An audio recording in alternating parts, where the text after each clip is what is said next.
Oh, hey. What, Moose? What were you doing with your hands? Yeah, what was going on? I didn't do the disclaimer. I haven't done it yet either. Anyway, good evening, everybody. It's 7 o'clock Confederate Standard Time, so you know what that means. It's time for your weekly episode of SCV Chat. As usual, the views and opinions expressed in this program are not necessarily the views of the Sons of Confederate Veterans. It's GEC. Any division, brigade, camp, or other subsidiaries, strictly those of us who are expressing them. And as per usual, I messed it up. So anyway. Well, I usually put it in like the chat, and I forgot to do that. Well, they should know by now. All right, just wait. Oh, hey, I heard we got a special guest coming on tonight. We do have a special guest coming up in a second. Moose, put our ticker on. Very good job, Moose. Put the ticker on about our special guest for this evening. All right, let me get special guest. We got a very special guest. I've been wanting to meet him for some well, time. We're just waiting for him to join us. Yeah, he'll be coming on. That's not it. That's the promo. No, we need. But I mean, yeah. Banners. Here we go. Yeah. For everybody to see.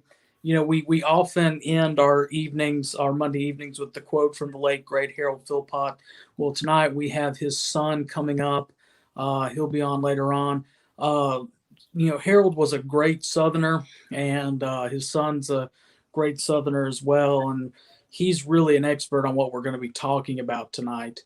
Well, if you know anything about Harold, he hated the battle hymn of the Republic. Mm-hmm. Isn't that right, Carl? I think I can quote him when I say, that was the worst written song ever. Thank you. Speaking of new ideas for merchandise at HQ, I did, of course, a T-Rex T-shirt. That's a given. But also a picture of Carl on the back of the shirt with just the words, "Thank you." That's a good one. Yeah. Gerald Nelson, tomorrow is December 7th, a day which will live in infamy. It is Pearl Harbor Day. Remember those who were taken in the first attack on America by a foreign country in World War II. So hats off go to those guys. If there's any still out there, we definitely thank you for your service and sacrifice. Well, hey, Vinny, T Swift's song "Shake It Off." There's some mornings that just feels right. I'm masculine enough to admit it. One thing I was going to say about tomorrow being Pearl Harbor Day, a couple of years ago, I was searching some branches of the family tree, and no, it wasn't. I'm sorry. I was reading the casualty list of the USS Arizona, and I had a third cousin that was on the Arizona when she went down, or when the bomb hit her. Bomb. The plane? Yeah. Are we allowed to say bomb on this show? Yes. Okay. That's mostly what we do is bomb. So. Carl says Harold didn't even like the 7 major chords if any of them were used to record the song. So that's Harold used to collect swords until he was re-listening to it, forced to re-listen to it, and heard the part about the terrible Swift sword and then got rid of them. We could sit here and tell stories all night about the great Harold Filpots. We really could. Yes, Charles. Hey, I saw you earlier, Charles, and I see that you're sharing everything from your councilman page. Sure you want to do that, bud? No. Moose, quit getting banned and quit telling everybody that you're banned. Moose, how do you ban yourself? You guys know that Moose has 2 accounts on here, right? He's one of those guys. So, I have an SCV account. So this is the only thing I posted that Facebook told me that I couldn't post. I posted, I'm going to be banned from commenting in 3 2, 1, and then I got banned from commenting for putting that. Really? Yeah. Is that a real thing? No, they've been doing this to my SCV page for about a month now. So one bit of good news. Next week, for everybody who has been watching since the chat had dinner, everybody knows that Moose has a Moose costume. He will be in costume next week. He, in a rush to get back up to Oxford after Thanksgiving, left the costume at the house. He'll be back in Waynesboro this upcoming weekend, so he will be in costume. And if he's not, he understands the consequences of his actions. And of course, next week is our annual end of the season Christmas party, hence the tree behind me. I don't know if you can see it that well, but this is Mother's very lovely decorated tree that is just setting the ambiance mood. But we're gonna take some time off for the holidays, and get started probably the second Monday in January. Give us a little bit of time off. If anything comes up like it did last year, like the armed service bill or anything like that, we'll of course break in for everything. But we're gonna be taking some time off for friends, family, things of that nature. So Doug Grant, you're right. That M does stand for moose. Mississippi Moose. Mississippi Moose. Mississippi Moose and the Moose Mobile. You know what? I'll take that one. I like my state, so you really got me. You softballed that one to me. But yeah, that's my punishment. If I don't wear the moose costume, I have to sign on for another season of SCV chat. That is not your punishment. You are stuck as long as the Candyman and I are doing the show. There will be a moose. That's my punishment. Having to do SCV chat season 3. Is that a punishment? Is it a punishment? I guess we could go ahead and talk about some of the, before we get into the Battle Hymn of the Republic, we could talk about some of the ideas that I've had for season 3 and potentially season 4. I keep thinking. One is, I'm also thinking season 4. I haven't even started season 2 yet, and we're on season 2. One would be a NCIS short or CIS, short clip thing based off of the murder of Earl Van Dorn. Okay, I dig that. I mean, I just broken up into 5-minute increments. I'm a big fan of that. If there's any producing, am I going to be the one doing it? Yeah, you'll be the one. I think we'll have you play the doctor. No, he was old, so probably Jason or somebody who's old. Play the doctor that kills Van Dorn. Because the commander in chief kind of looks like Van Dorn, he can play Van Dorn. Skill the commander in chief on our show. Well, the guy who did the faces of the Jamie Matthews, who did the faces of the SCV, as well as the other wonderful videos that you can visit and see on MakeDicksGreatAgain.com or on the YouTube page, has several short films that he's killed the Commander-in-Chief off in. One great one about Holt Collier, where he plays Larry plays Albert Sidney Johnston dies. That's one idea I've had. The other one is if you follow the Civil War, or now it's the American Battlefield Trust. They try to, and we tried to do that last year with Franklin, as best as we could. Go to a site on the anniversary day and try to follow the battle as best as we could with times. Now, obviously, we couldn't follow Franklin to the exact time because we had to get ready for the show, but.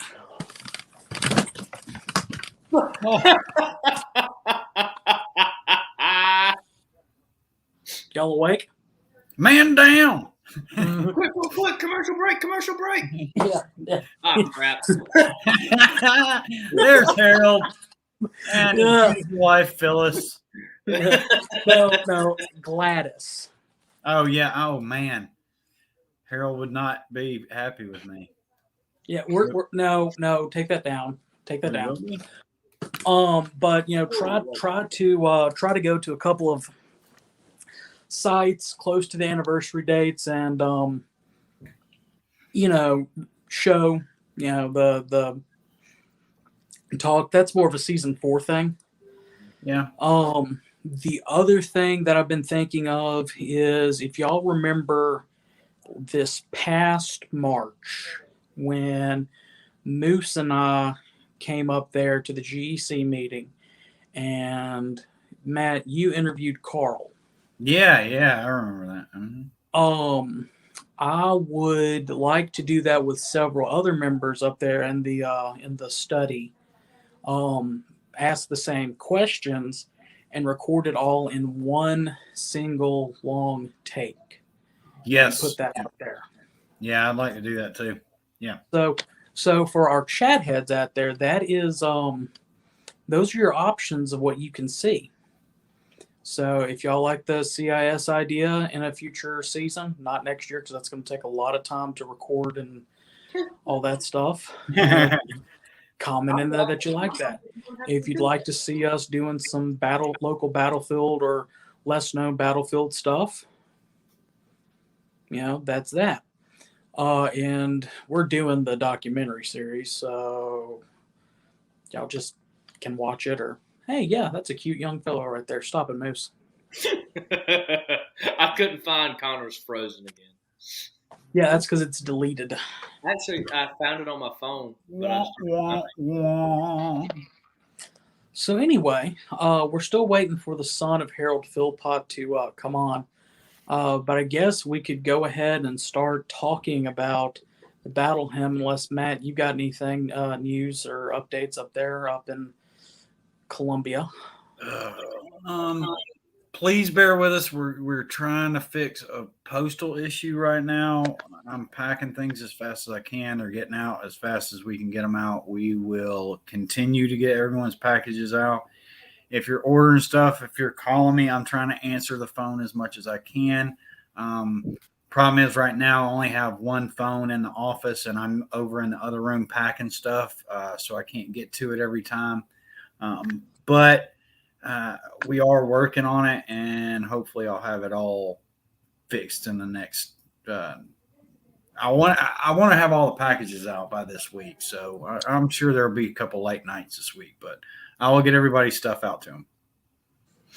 Bruce, anything with you? Okay, good. This week we will have past Commander-in-Chief Chuck McMichael on. Look around the Confederation, and it will be our season finale. And he's got a lot of great talking points, along with talking about the SD Lee Institute. So it'll be a great show to tune in. Me and Matt are very happy to see that Look Around the Confederation has got to this many episodes and has such a great fan base that we have gotten over there, and happy that you guys on the Monday show come in and tune in. But other than that, I don't think I have anything. Do you have anything, Connor? We'll also have Chuck Mack on next Monday for our Christmas episode. Poor Chuck. Oh, goody. What's he dressing as? Chuck McMichael. Okay. Or although if he wants to, be the Christmas Cyclops or Yuletide Cyclops, that's great. I would say Todd Owen could be the Christmas Yak, but he's already a flying monkey.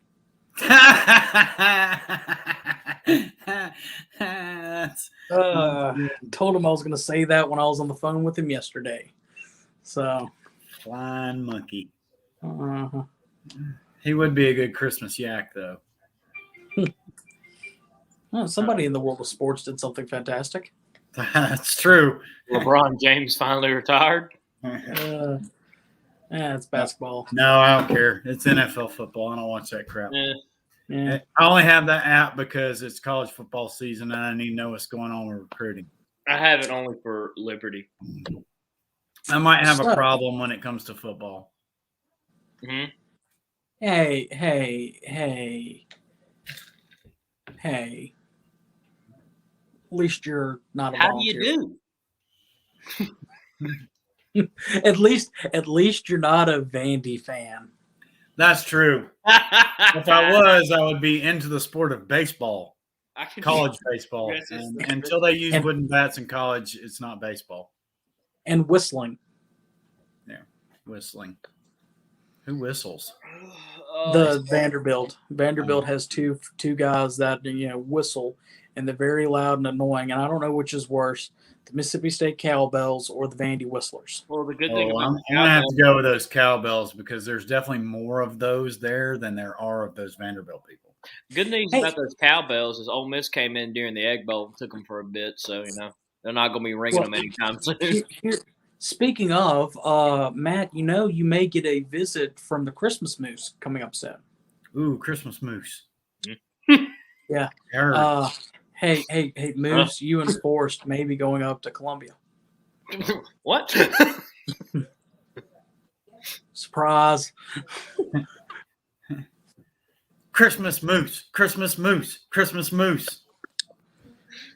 When? But and it also may be a New Year Moose. So. What? Oh, what day? I don't know. You're going to have to talk to Daddy Moose about that. Okay. Maybe instead of that, we just need to call him Bull. Bull Moose? Yeah. The father moose is a bull. We could call him Bull Moose. No, that was too. Then there's also Bullwinkle. So just Bull. Cousin Vinny, my dad doesn't do vlogs. I don't know what a vlog is. What's a vlog? Is that where you videotape yourself and then put it on the internet so people can hear your stories? Yes. It's basically you basically tell people about your day. And so it's basically a video diary, but we don't call it that anymore because we're advanced. I don't know. Yes. I mean, I've gotten to the point where I abbreviate words now. So Mississippi. Anyway, so hey, have you gotten a text from Harold's son? Man, I haven't heard from him. Nothing yet, and there is a message in the private chat. Oh, I didn't even see it. Go check it. Yeah, it's not from him. It's from somebody who's barely literate.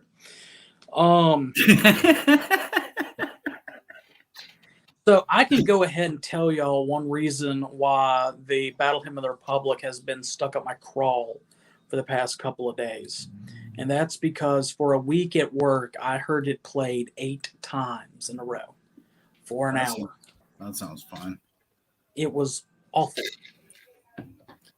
I even jokingly said, I will see if I can't get an organization to, sponsor to take it out of this show y'all are about to promote. Didn't budge. So, yeah. No, there is a son of Harold Filpots where he's just trying to figure out how to get on. Yeah. Chuck McMichael, not everybody is as smart as you are when trying to get on SCV chat. Yeah, I might have to go in a second. I got to see if I think I have to help him. Can you send me his number? I don't think I have his number. Sent it to you earlier. It's finals week. I have 15 this. Here, I'll text it to you again. All right, thanks. Send it in the group chat and I'll go help him on. So anyway, the Battle Hymn of the Republic was written by Julia Ward Howe. She was described as a short, fiery Yankee woman with a thick Bostonian accent. If Spock's kind of high, huh? Yeah, exactly. Wear the khakis. Anyway, by the age of 10, she was orphaned and living with her liberal aunt, who, if you think this woke crowd, these Antifa folks, are new to America, you'll find out that they weren't. They're not new. They're something that's been around since the 1850s. Anyway, at some point in her life, I think it was after her marriage, she joined the Unitarian Church The Unitarian Church, fun fact, at that time, and I think still to this day, denies the divinity of Christ and the doctrine of the Holy Trinity. So what part of that didn't we understand? The who they denying the worship? divinity. Well, it's more, and I during my research, I read it. It said it's more about the deed and not the creed that gets you into heaven. Best thing that I could equate it to is agnosticism, Okay. which yeah. In fact, Moose, bring up that quote from Hal that I put on in the pictures. I was about to say, is that a legit quote you want me to put up there? That is a legit quote. Legit.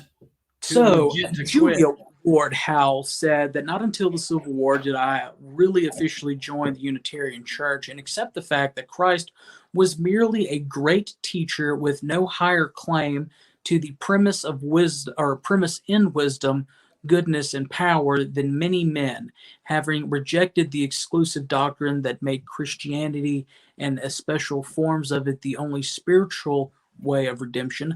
I now accept the belief that not only Christians, but all human beings, no matter what their religion, are capable of redemption. End quote. So yeah. You can take the quote down now. Well, I'm texting the son. Okay.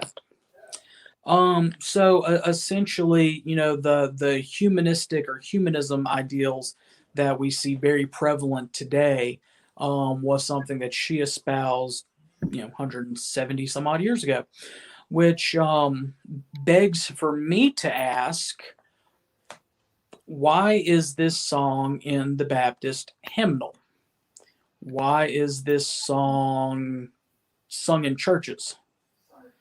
It was written by a woman who had very little belief in Christ, other than the fact that he exists and was a good man. But why do we sing it? I mean, yeah, the word hymn is in it, but does that really mean a hymn like the Old Rugged Cross or I'll Fly Away? It starts off, my eyes have seen the coming of the glory of the Lord. Right, but we'll go into that in a second. When we'll come back to the actual lyrics of it. Miss Howe, her husband was a member of what was referred to as the Secret Six, which were the financial backers of John Brown. Now, John Brown, of course, we all know who he was and what he did. I'm listening. Okay, you just disappeared on me for a second. The Secret Six, they gave money to John Brown. I didn't want the kids to see what I was doing.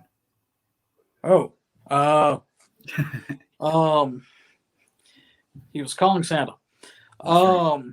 They were a group of disunion abolitionists, they wanted to completely, break away from the Union, and everything like that.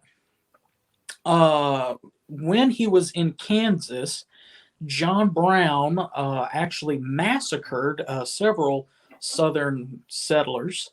The first was a family out of Tennessee, a family of Catholics that had moved out of Tennessee to escape the institution of slavery. See, there was the whole Kansas-Missouri Compromise and, bleeding Kansas and Southerners and Northerners moving in over the idea of popular sovereignty. That it could be an entire episode on itself. But when one of the widows of the men who were hacked to death with a broadsword was asked, why did he do this? Why was your husband killed? She said, I believe it was because we were Southerners. So that goes back to Matt's question about the lyrics. Mine eyes have seen the coming of the glory of, or whatever. The he who I believe she was referring to was John Brown. Because first of all, the song was written to the words to John Brown's body. John Brown's body lies moldering in the grave. When John Brown was found guilty of crimes of essentially treason against the state of Commonwealth of Virginia, and he was sent to be executed, Howe referred to John Brown as a martyr and said that he would turn his gallows into a cross.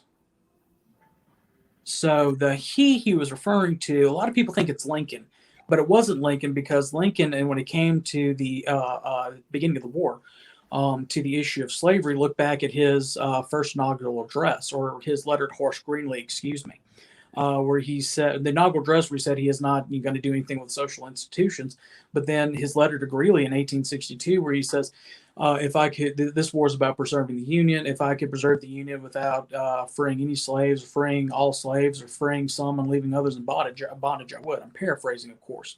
Clearly, it's not Lincoln; it's John Brown that he's referring to. When she talks about the terrible swift sword, again, that's alluding back to his actions in Kansas with the terrible swift sword. But Howe, in all honesty, was a hypocrite with her beliefs. Okay.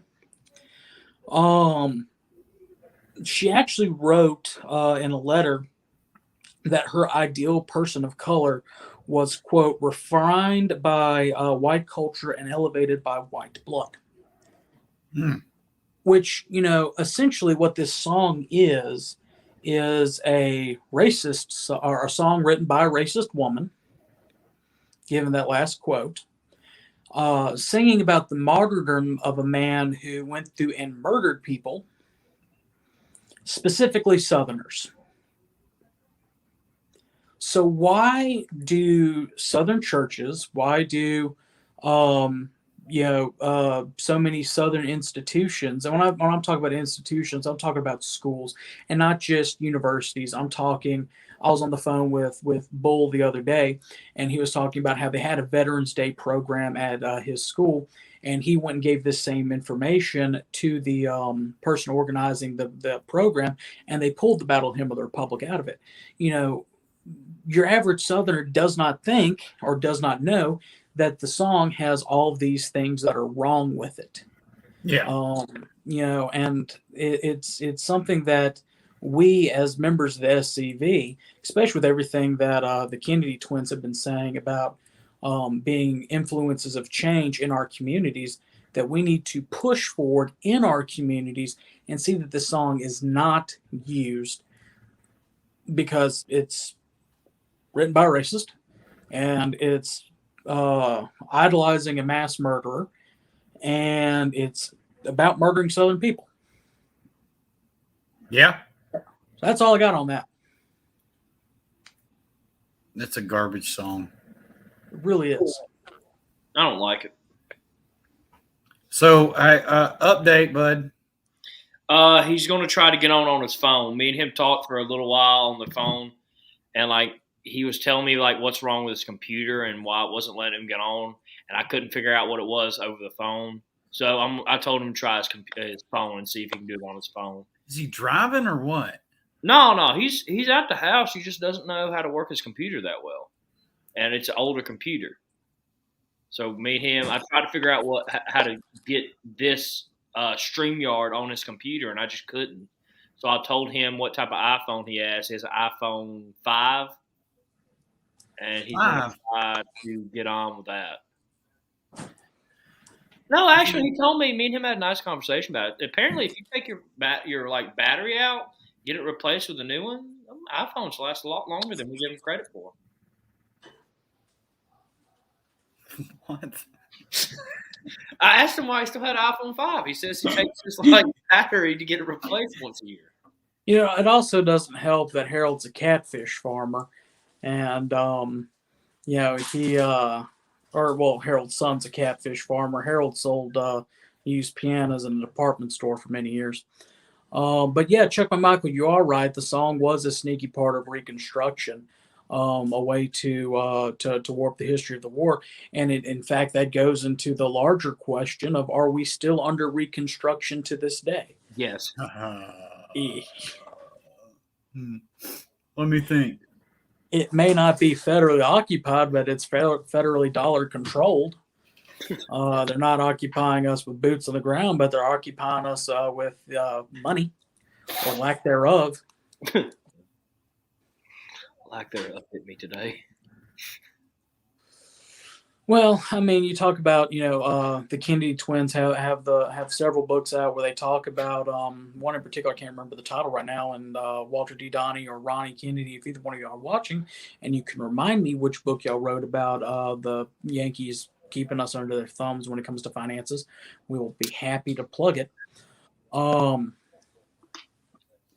But Paul, there have been several people been able to convince pastors to never play that song again, but we all need to do that. Hey, don't worry.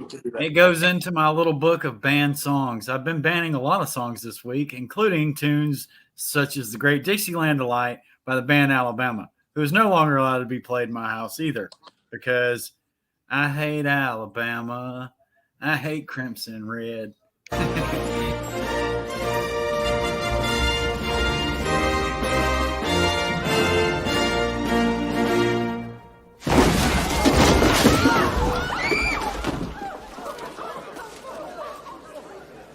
Don't you just hate that song? That was Commander-in-Chief to do that. That was very well timed, Moose. That was perfectly timed. I'm quite proud. I'm very, very proud of that. That caught me off guard at a perfect time. That video is not sponsored by our sponsors. Hey, Miss Dottie. It's not. We got Dottie Meadows, of course, in the chat. Love her. Haven't seen her in a while. Glad to see her. She writes that Tom and her walked out of a church this spring when they played it, and after Tom educated them during Sunday school, they promised not to play it again. Just another long-lasting legacy for Tom Meadows. Here's Donnie Kennedy, Chief Kennedy. The South remains under passive reconstruction. Troops are gone, but we do not have the freedom our colonial forefathers won for us, no doubt. 1 minute, he's calling me again. Donnie, what was the book that y'all wrote dealing with the financial us being under the federal government's financial thumb? I believe that's the premise of it. Or was it a chapter in The South is Right? I cannot remember off the top of my head. But we'll plug that in there. Meanwhile, while Moose is trying to figure out how to get the son of Harold Filpots on, we've been on here for about 30 minutes. And we're going to try to take a break and see if we can get him on. And we're going to talk about some other things, including the Battle Hymn of the Republic and Reconstruction, and probably Matt's other ideas that he's got for marketing up there at headquarters. Punish with Poverty. That's it. Thank you, Chuck McMichael. Punish with Poverty. That is the book. Get a copy of it. Read it. Moose, yes. I have some bad news. So he figured out how to get on his phone. But the bad news is he called me to tell me that every night at 7:35 he takes a Pop-Tart break. And so he's not going to be on until he finishes his Pop-Tarts. He takes a Pop-Tart break? This is new news to me. He just called me and was like, at 7:35 every night I take a Pop-Tart break. And that's why I was laughing. I was like, "You're joking." Man, everybody's got their thing. I don't judge people. So. He legit called me and was like, "Hey, look, I figured it out, but I'm gonna be a couple more minutes." And I asked why. He's like, "Oh, I'll take a Pop-Tart break." And you could rewind this. I was laughing, and then he was like, "I'm serious," and I was like, "Okay." Connor, why did you go off black? Connor just slowly went to black and slowly faded back in on my screen. I got a text from Harold's son, and He's taking legit Yeah. Pop-Tart right That's he sent me a picture of the Pop-Tart. I didn't get a picture of the Pop-Tart. I got a picture of the Pop-Tart because I was about to call bullcrap on it and call him while we're taking this break. Well, we'll wait for him to show up after his Pop-Tart break and take our break because I need a RC Cola. Look at this. But Alrighty then. anyway, Chief Kennedy did write in that to answer our question, the book that we're talking about is Punished with Poverty, The Suffering of the South. That's the next book I've got to get from the Kennedy twins and read. And I believe I can actually get that book at Victory Flags and More, who sponsors our breaks. Victory Flags and More and the Confederate Legion. And I'm going to ask you to play the long break so I can go and run into the kitchen and make a drink. Okay. They sponsor our commercials. If you have not heard what the Confederate Legion is doing, if you've never heard of the Confederate Legion, I encourage you to go to makedixiegreatagain.org and learn more about the great things that the Kennedy twins are doing to reclaim the narrative about the South. If you don't have to be a member of the SCV, you don't even have to be an S. Yeah, get that? You don't have to be a son. It's open to any person who is wanting to stand up for American history, American heritage, Southern history, Southern heritage. It's the same thing. And so learn more about that. Moose, take it away. Yeah. There is a place nestled in the rolling farmland of southern Middle Tennessee. A home constructed in 1837, nearly lost to the ravages of war. Saved by a servant and a Confederate general. A place where families loved and lost. If walls could talk, what stories could be told? If a place, a home, can feel love, loss, pain, surely this is one of those places. Nearby is a more recent structure, and inside are the stories of heroes and heroines, stories of battles won and lost, stories of sacrifices made by the people of its native soil. A place that will tell the true and complete story of the Southland and the war fought for its freedom. From the causes that led to the conflict to the modern-day struggles to protect Southern history. Historic Elm Springs and the Confederate Museum at Elm Springs are the general headquarters for the Sons of Confederate Veterans. A place where the story of the Southland and its historic struggle is preserved and told. Come and discover your history.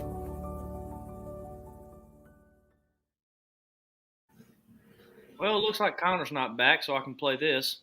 I got involved in the SCV because I was essentially born into the organization. My father was a camp commander when I was at a very young age. Nope. That plays every day in the museum. That's in the museum. Yeah, I memorized it. I can literally quote it word for word. That one, I can quote Sammy Travis's. I can quote Richard Garcia's. I can quote Jesse the rabbi. I can quote them all. Tom Fortenberry. Tom Fortenberry, yes. Yeah. Fun fact, the length of the long commercial is just long enough for me to go make a RC Cola and Gentleman Jack. So here's Victor. No. You can go watch it on makedixiegreatagain.com. Yes. Mm-hmm.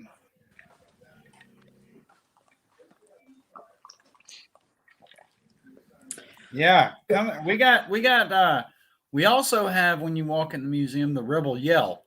That's a lot of fun from 21 or something. It's a video of the guys doing the Rebel Yell.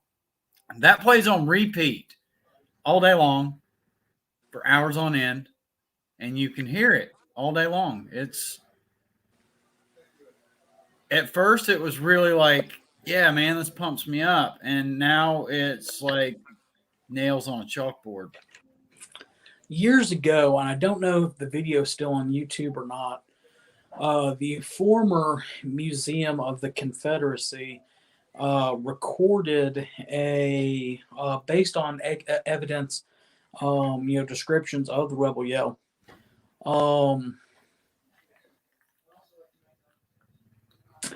Based on the descriptions of the Rebel Yell that came through several firsthand accounts, wrote down, went through them all and were like, okay, this is common. This is, and found the description that had the most, similarities. And they went to the Battle of Cedar Creek, I believe. Mm-hmm. And they had the Confederate battalion do it, and they were at 100 men and record it, and then multiplied it on out to finally the very last bit of it. I think it's called like the Rebel Yell lives. The last bit of it is the sound of what the entire of Jackson's corps would have sounded like coming out of Chancellorsville. I bet that's scary. Yeah, I'd have ran.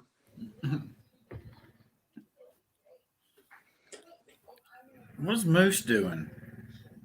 I don't know.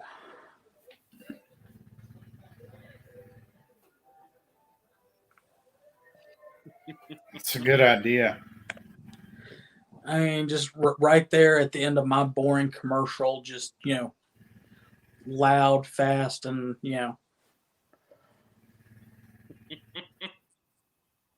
Is this slowing down for y'all, the stream?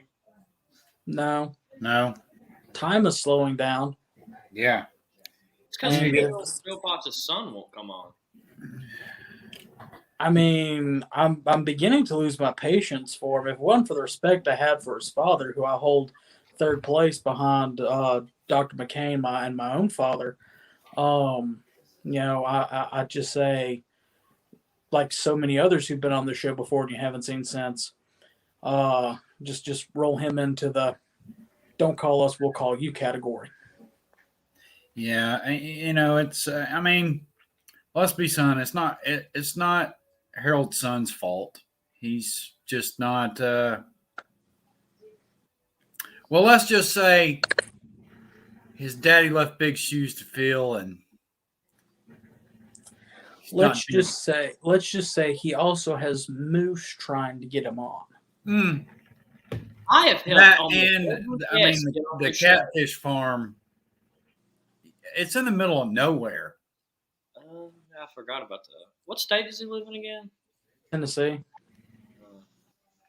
He moved from North Alabama, the foothills of North Alabama, to the actual mountains of Tennessee, thinking for some reason growing catfish, farming catfish up there in the mountains was a good idea. You know what? The past Commander-in-Chief Paul Gramble made a great idea. How long does it take to eat Pop-Tarts? He must be toasting them. Well, that's what he said, yeah. Yes, they farm catfish. There are farm-raised catfish.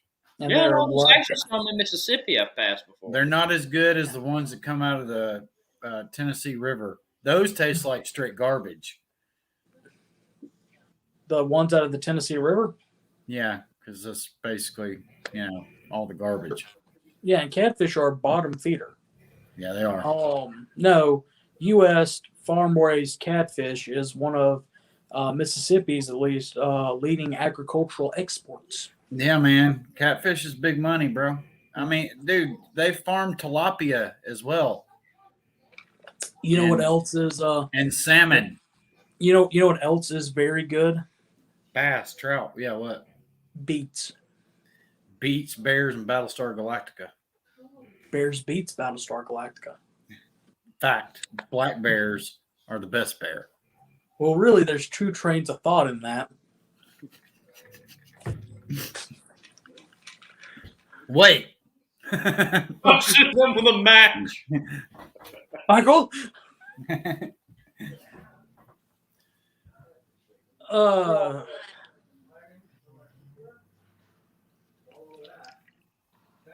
Cousin Vinny, have you ever caught a catfish? Have you ever put butter on a Pop-Tart?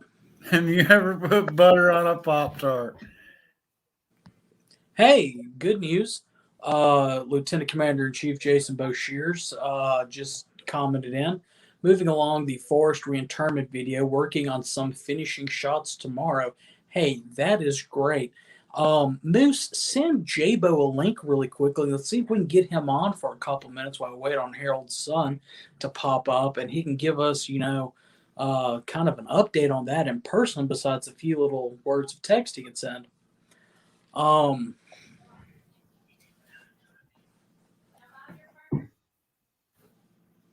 Excuse me for a second, I boys. think they're homemade. At least you didn't fully quote Sheriff Bart from Blazing Saddles.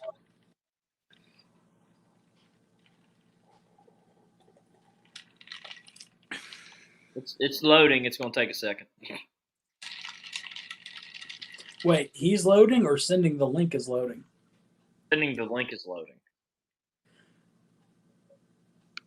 The only thing that could make a vegan homemade Pop-Tart worse is if it's one of those god-awful, blasphemous, unfrosted ones. Whoa, what? They have unfrosted Pop-Tarts.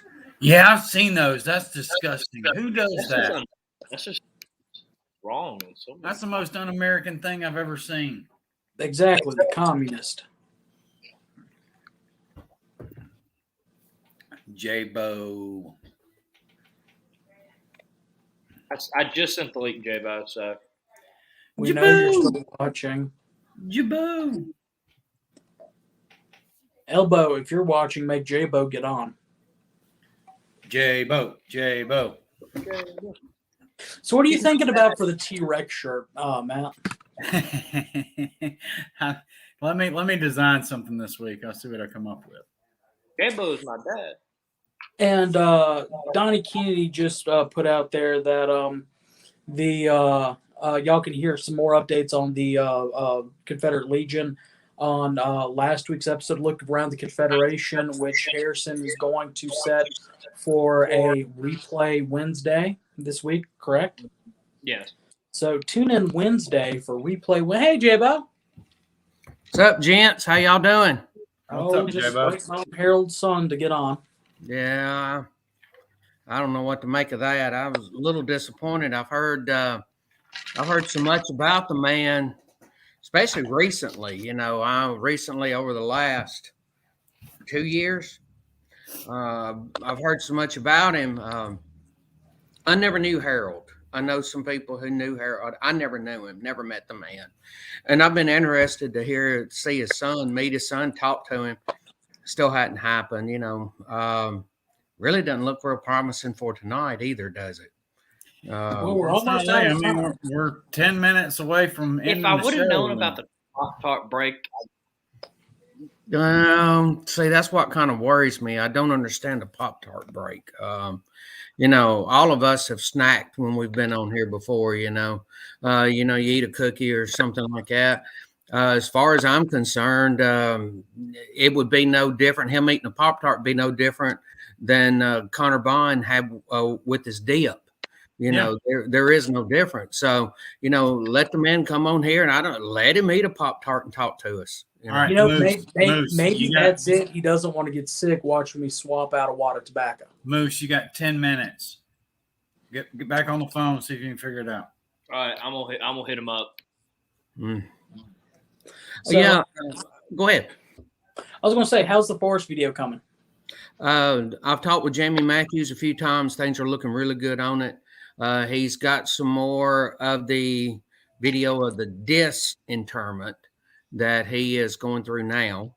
And then there were some final shots he wanted to get. As you know, since the reinterment, we've concreted over the graves. Oh, yeah.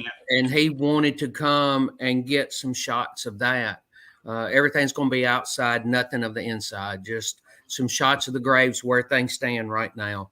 And he wanted to go to the boyhood home tomorrow because he is going to be just some shots I think he wants to clean up and look at now, kind of after the fact.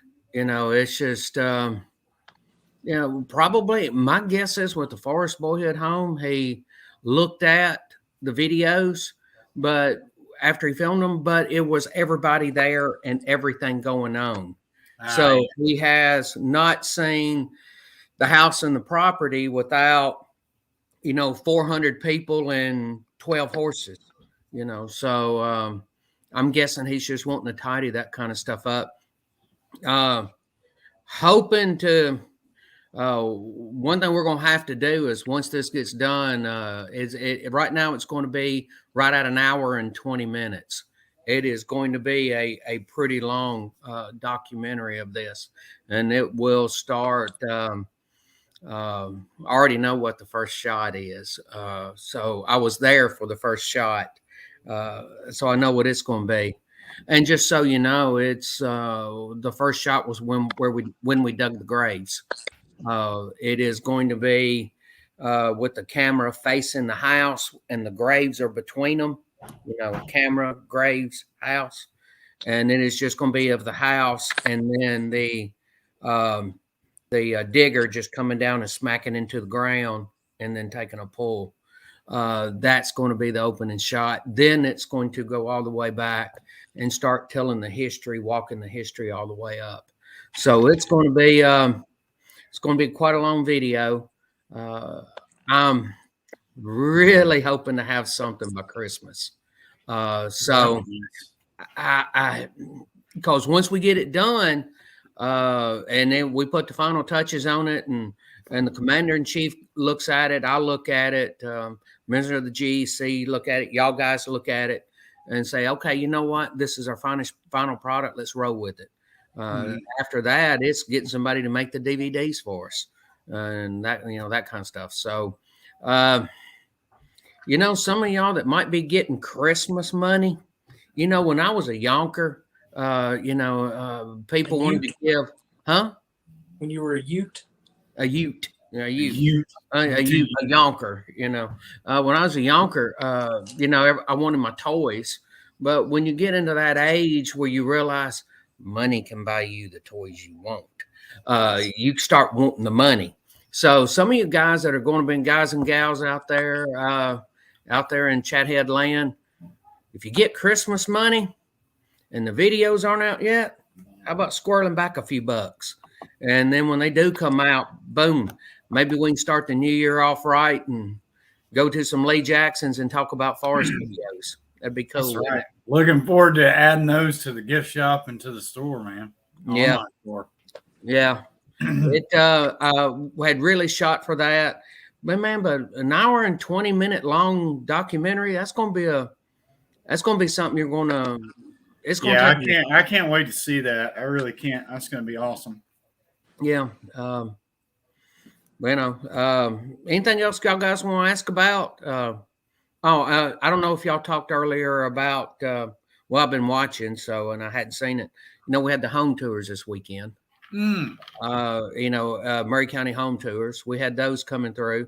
We had a great group of people that come through the museum and through the house. Several were SCV members, but there were just a lot of people that were not UDC, not OCR, not SCV, come through, and they ate the museum up.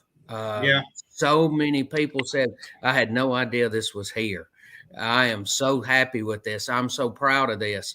And, and looks like we're going to get members out of it. Saturday afternoon, I guess right after lunch, Adam decided he'd put me a table up in the museum and start having me talking to people and recruiting. And got up several names, several phone numbers, making those contacts. And then I had a great man that was there that was really helping me. And he, even though the man's kind of shy and bashful, he did a great job of talking. And that was Carl Jones. Jones was he was at the museum all weekend. He was there for Friday. He actually brought lunch, made lunch and brought lunch to the HQ staff on Friday. Was there Friday evening.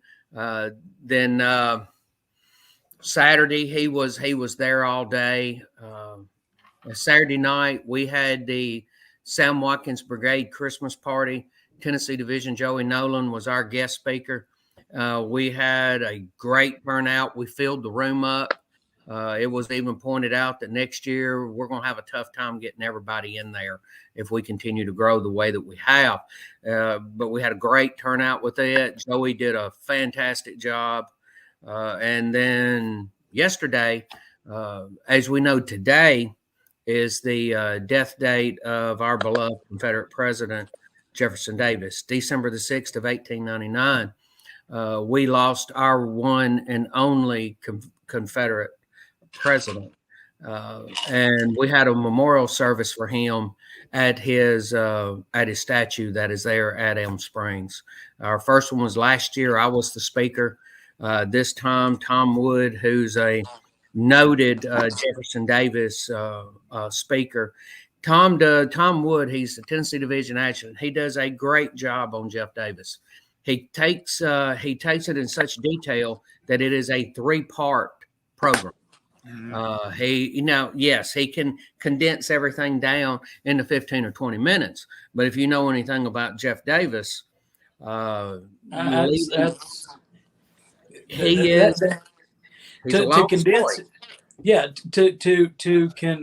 his life in 20 minutes is almost an insult to the man. Yeah, it is. It is, because you're leaving out massive chunks. Just his life, all the way up to at the end of the Spanish War, is enough for 2 stories in itself. Then you're not even getting into the presidency and everything that having to do with that. So Elm Springs had a very good turnout. The museum is being very well received by members and non-members alike. We had all these people walking through. Carl was giving them a lowdown and the breakdown of everything, history and the Constitution and the creation of our republic and the whole thing. It was, and people were willing to receive it and listen to it. Also, go ahead. I'm gonna say, well, go ahead and finish your thought. I got a question. No, sir, you go ahead. No, finish your thought. It's a change of subject. So change the subject. I was just blabbering on. No, I was waiting on. I'm waiting on Harold. Yeah, I'm waiting on Harold's son to show up, but I heard Santa Claus was there. Oh, Santa was there. Oh, yes. And so was Adam Southern. If you put those two together, give Adam a few more years of working at HQ, and that white hair kicks in. Yeah, there's a picture out there on Facebook with Adam and Santa, and somebody made the comment that they looked a lot alike. But Santa, it was Ann McCaskill. Okay, but Santa was there. He was well received. Guys, none of the parents had any problem bringing their kids into the Confederate Museum at Elm Springs, walking them through the gift shop, walking them through the museum, to go out on the side porch because it was raining and having their picture made with Santa. And, you would think, and you hear the way that we're broadcast all over the world, get these people out of here. No, that wasn't the case. People showed up and walked their kids right through there. And it was, having Santa was a great thing. We're going to keep it up and keep doing it. Awesome. Hey, so yeah, go ahead, Connor. Well, I know we're getting. I actually see him sitting over in the behind the scenes right now. But before we bring him on, I do have one question two questions before we bring Harold's son on. One, Chief Kennedy asked a while ago about the video. Will you have any teasers or trailers about the Forrest film available for YouTube? I am planning on having some over the next week or so. That's what I'm going to talk with Jamie about tomorrow. Start taking some looks at it. And I would like to have them in various lengths from 30 seconds up to 2 minutes. So a 30-second one, 60-second one, a minute and a half, 2 minute. If I can get it into 4 different sections, that's what I'm going to shoot for. And when they are, they're going on Make Dixie Great Again. We'll have them here on the chat if y'all want them on the chat. That'd be great. We could get that guy that says, "In a world where people tear down statues." Y'all were talking about T-shirts, and I heard the whole pterodactyl T-shirt, and that's cool. But I'm doing a T-shirt that says "If walls could talk." That's a great one. That is the T-shirt. That's a great one. Hey, without further ado, wait. I have one more question. One more question, real quick, before I bring him on. He's kept us waiting. He can wait us another second or two. If we ever get the yellow brick road, you call it, finished, wouldn't that be a great place for a community trunk or treat or something? Oh, yes. And actually, we're going to look at doing that next year. Just bring kids out to one of the things I like to do is have an Easter egg hunt out there this coming year. As on that, we have 78 acres have an Easter egg hunt. And for Halloween next year, actually have a trunk or treat out there in the parking lot of Elm Springs. So if we have a trunk or treat, is it okay if I hide in the woods in a Bigfoot costume and scare children? I personally would be insulted if he didn't. Huh? I personally would be insulted if he didn't. Yeah, I mean, I think everybody would just kind of expect it, you know. But I was trying to plug the bricks and pavers. Yes. In fact, if y'all come up with enough money, I'll put on an Ewok outfit and I'll go. Just how much is enough? I swear to God, I'm researching Ewok costume as soon as we get off here. Yeah. Well, kind of short, round. That's it. Yeah. All right. So you ready? Let's bring Moose on and he can introduce. Come on, son of Harold Filpots. Introduce son of Harold Filpots. All right. Give it to us, Moose. All right. Without further ado, after a long wait, I finally got him on the iPhone. Without further ado, the son of Harold